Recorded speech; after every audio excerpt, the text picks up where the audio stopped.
So we left off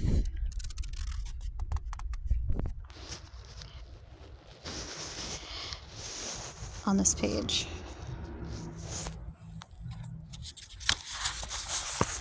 And Mia basically came to the realization that her voice trailed away and she realized that she would help him even if he wasn't paying her, which tells you something about her character. So it's not all about money, which is kind of nice, you know? Meant what? He asked in the same cold, silky voice. Nothing. Her compassion, she realized with the pang as she looked into his expressionless eyes, was not wanted.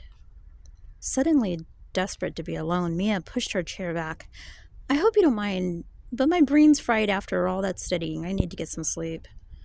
And she really needed to get a handle on all these crazy feelings which were growing and mutating by the second, but were clearly not reciprocated before she said or did something she regret. The expressionless eyes didn't flicker. Buenos noches. She stared at him a moment longer, wondering how he could confide such secrets one minute and then revert to the cold man she'd first met the next. Well, good night. Only when Mia disappeared from sight did Damien relax his jaw, close his eyes, and slump forward to cuddle his head. Cuddle his head. To cradle his head. Sorry. What had possessed him to confide such things?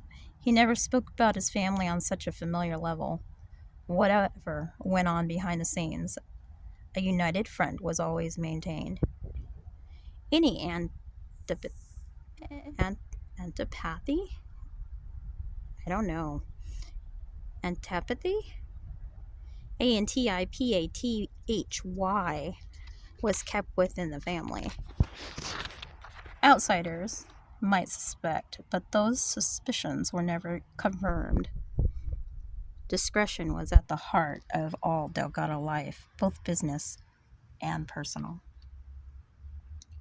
Admitting vocally for the first time that Celeste had always favored his brother had been the hardest words he ever said.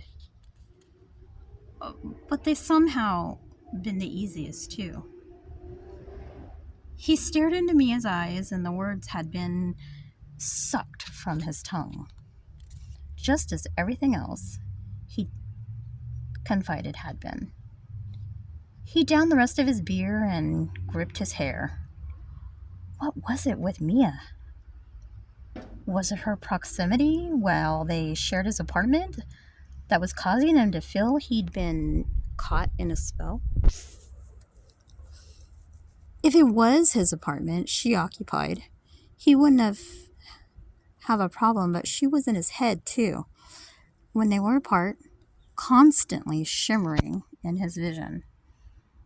He was paying her to perform a role in a game that would determine his entire future.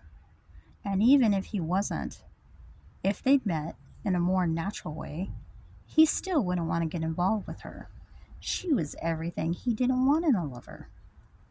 Damien was still holding out hope that one day he would find a love that he could marry. And there was no way he could marry Mia. She was rooted in the UK and he swore under his breath. Marriage? Where the hell had that notion came from? Clenching his fists and jaw and closing his eyes, he dragged 10 large breaths to expel all the racing thoughts and feelings.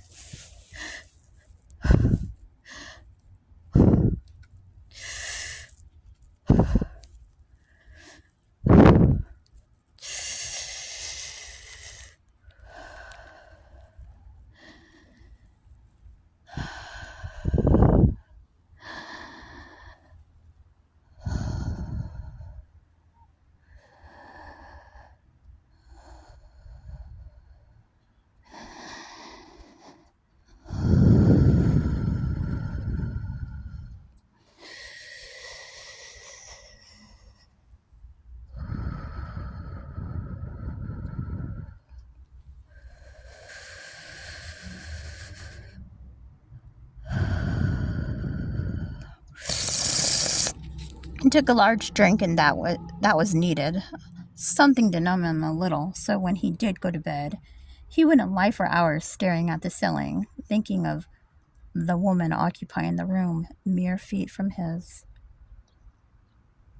"Where are we starting?" Mia said brightly when Damien followed her out of the car onto a bustling Bond street.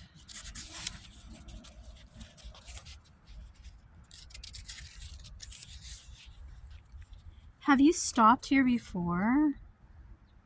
On my wages?" You're having a laugh. When he'd given her the cash to buy herself an outfit for their first date, she stopped at a boutique that was nowhere near as exclusive as the shops on this street. "Then take your pick." "That's impossible. I want to go to all of them." He gave a grunt-like laugh. "I knew I should have got a personal shopper to select clothes for you and send them to the apartment." Keeping a smile on her face and the brightness in her tone, she said, "Where's the fun in that?" "You enjoy your shopping?" "Not normally, but I've never had an unlimited budget before, and I really fancy taking advantage of it. Let's face it, this is an opportunity I'll never have again." Besides, she added, the darkening of his eyes telling her she said the wrong thing, "You'd want to be seen with me, remember?" And I'm going to stop there. So thanks again for tuning into BoloUp, and I will see you on the next one. Ciao.